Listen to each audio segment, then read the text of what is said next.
Kiwi.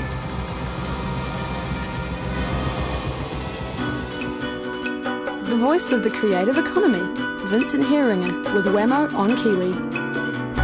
For my dialogue, good NZ Marketing and stoppress.co.nz. It is Vincent Heeringa with us this morning. Good morning, Vincent. Good morning, Wammo. How are you? Very well, thank you. Today, talking about the next generation, Generation Z, apparently. It's got lots of labels, but we're talking about the kids who are under 14. Right. The kids that grown up with this thing called the internet as if it was just part of the furniture. What happened to this Generation C that we've been hearing about? Generation C's slightly different kind of description of, it's not an age demographic, but that's I think what the marketers call it a psychographic. C stands for content and creativity, and they're the people that are your MySpace, people that build web pages and make their own music and their own films and things. They don't just take media, but they make media. So you could be X, Y, or Z and also fall into Generation C. It could indeed. It could indeed. It just kind of these labels stop meaning things after a while. But Generation C is not typically an age thing. It could be. It could be, as you say. It could be people who are Gen X even. Who comes up with this stuff? I don't know, but there's probably something in the European Union with the official generation. I was going to say Generation X, but that's already a group, isn't it? But yeah, you'd think somewhere in the world there must be like a government body that's set up to determine which generation is which. No, it's just a great big bun fight among marketers to try and get one up over another to come up with the term that sticks. Right. So this Generation Z, what are they all about? Well, they're an interesting bunch in that they're different from you and me, Wammo. For them, the internet and computers are like just a ubiquitous. The media is a ubiquitous experience. And we've already seen with with the X and Ys that multitasking is kind of part of what we do. Well, it's even more pronounced for these kids, so they will be simultaneously watching TV while surfing the internet, while texting and listening to their iPod. So multimedia all at the same time seems to be a characteristic. And they've never known anything else, so it's always been there. The internet has always been there, isn't it? Well, exactly. They've grown up with Trade Me. So, my kids are a case in point. They actually don't know. They can't figure out what's old technology and what's new technology. Like my daughter, who's 6, said to me the other day, yes, Dad, that was before they had ovens. What was before they had ovens? That was my childhood, apparently. Oh, right. So for her, the technology is just like, it's just been there all the time. They can't imagine a life without email or in fact, without texting. But surprisingly, TV still is the dominant medium. So 95% of children will be choosing television first over any other medium. Interesting, because they've been talking about the death of television for many years now. They have, but it's high quality experience, isn't it? The sound and vision experience is very high. The quality of it, the delivery of it is free and high quality. I just wonder if radio fits in the mix there at all. Well, after television, there's internet at 70% and radio at 53%. Interesting. Followed by DVDs and video games. So the sort of choice of media is very much broadcast and then internet in there as well. When we say choice, though, I mean, we're talking between the ages of 9 and 14, right? So a lot of these habits are still shaped by parents. Yes, correct. But that's another characteristic of these kids. So this comes from a survey by the Cartoon Network called New Generations, and it's going to be reported on in the next issue of Marketing Magazine, which is out on Monday. Surely we're going to take that with a grain of salt, though. If it comes from the Cartoon Network and they say that TV is still number one. Oh, I guess you're probably right, mate. But yeah, you're probably right. But it is a survey, and it's all surveys need to be taken with a grain of salt. You're quite right. But it is a robust survey, and it's being quoted by some of our commentators. It was relied on by some of our more highfalutin commentators at Marketing Magazine. But a really interesting graph here on how much do you rely on your child's knowledge. So this is a survey of parents. What do they rely on their children for advice?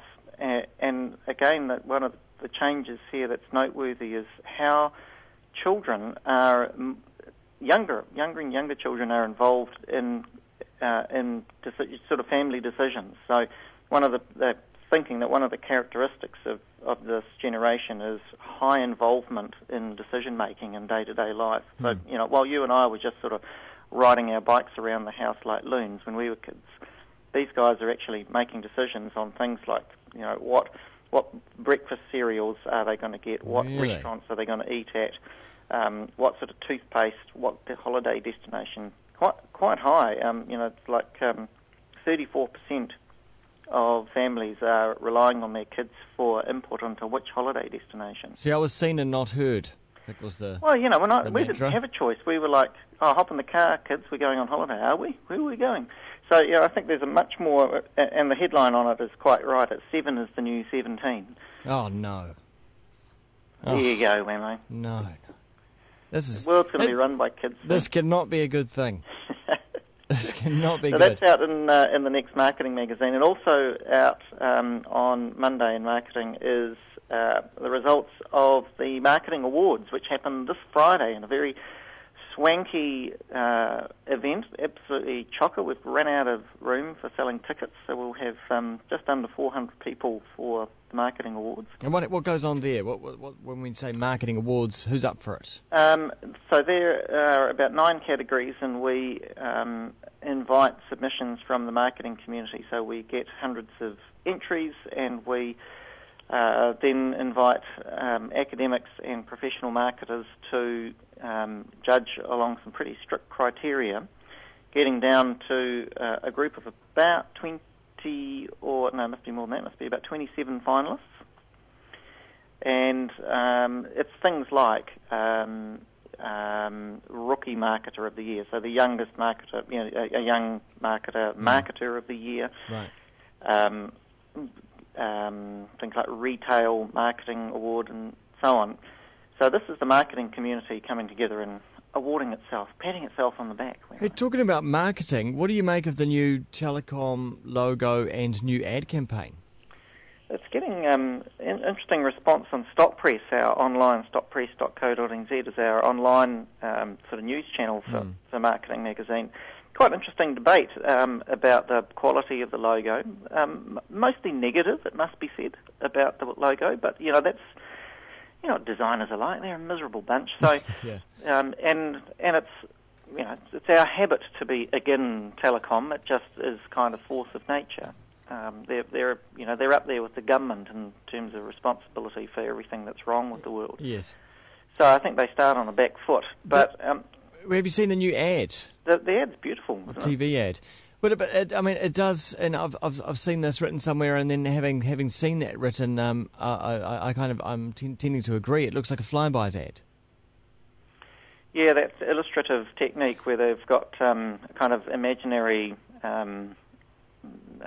sort of drawings devices happening over the top of buildings and stuff. Yeah, and it's also almost got the feel of a Vodafone ad as well. I just don't know whether or not the same creative agencies are being used, and or they're just copying each other, or they've found a formula that seems to work. Yeah, also when you have a cutesy song that goes along with it, someone on the guitar and picking a little song. And you're strict. Well, you're hard to please. It just all starts to feel the same.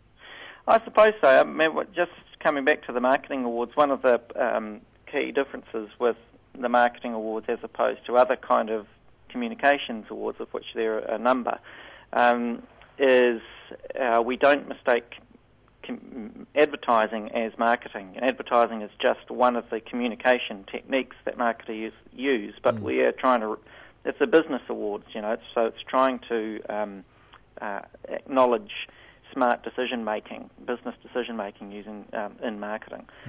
But to the telecom ad, yeah, I take your point. There's a bit of a fashion thing there, and the other thing that struck me about the disjunction between the excitement and the imagination that ad stimulates in me, and then the actual reality of the disappointment of The broadband product. speeds, Yeah. of devices, Yeah. and actually also of time. I just rather than actually becoming a device that liberates my imagination, the internet is becoming this kind of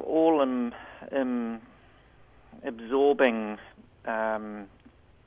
umbilical cord to the workplace, which I just cannot escape. And my iPhone, I love it to bits, but it is actually like a millstone, because the thing never stops buzzing and beeping and reminding me that I've got responsibilities back at work. Need a holiday, Vincent. I don't need a holiday. I'm not tired.